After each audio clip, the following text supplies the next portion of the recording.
Have you ever shared a dream with excitement, only to watch it quietly fade away weeks later?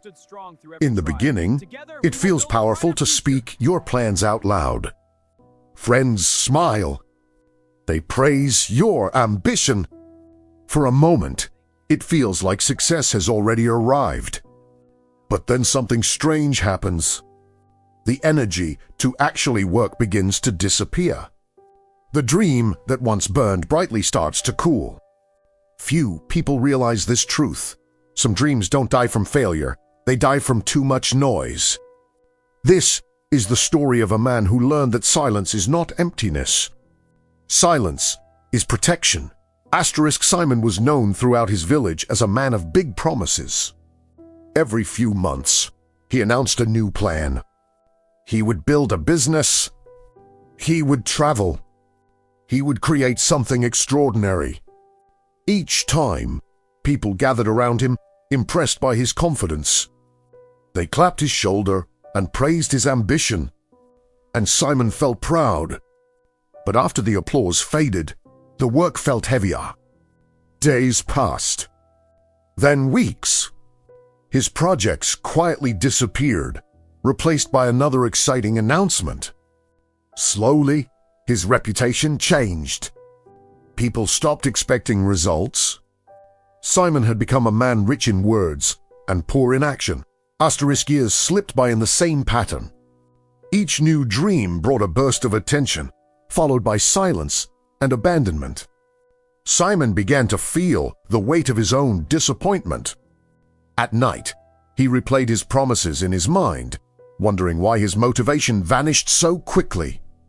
Sitting alone near the village well, he felt trapped between who he wanted to be and who he had become. Praise had given him the feeling of achievement without the substance of it. And that false victory drained the strength he needed to continue. One afternoon, an old elder approached Simon and sat beside him without speaking. After a long silence, the elder placed a small seed in Simon's palm. Without explanation, he led him to a quiet garden. There, he planted one seed gently beneath the soil. The other he placed on a flat stone in the open air. Children nearby noticed and gathered around, clapping and laughing at the strange display. Simon watched, confused but curious. The elder simply said, "Wait." Days passed. The seed on the stone dried under the sun, admired for a moment and then forgotten.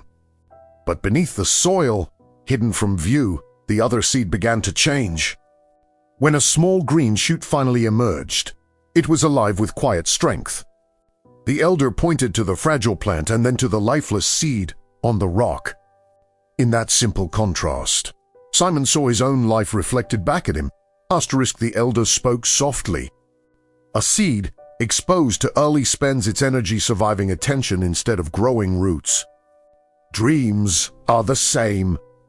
When you announce them, your mind tastes the reward of praise and believes part of the work is already done.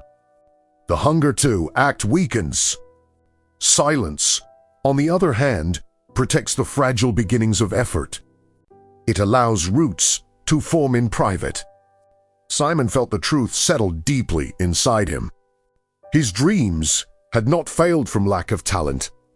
They had failed from premature celebration. Determined to change, Simon chose a small project and told no one. Each evening, he worked quietly in his workshop, shaping a simple wooden chair. There was no applause to energize him, no audience to impress. Only the steady rhythm of effort.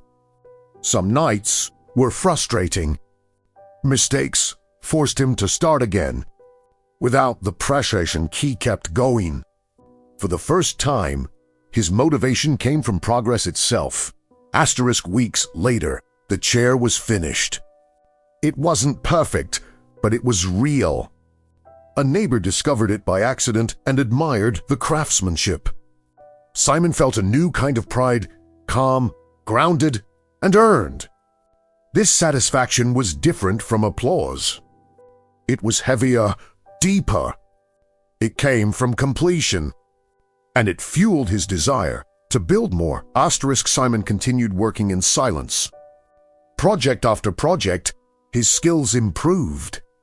Over time, the village noticed the results rather than the promises. His reputation transformed. He was no longer the man of announcements. He was the man of finished work. Without seeking attention, he earned respect. His quiet discipline shaped a new identity, one built on action instead of words. Like seeds.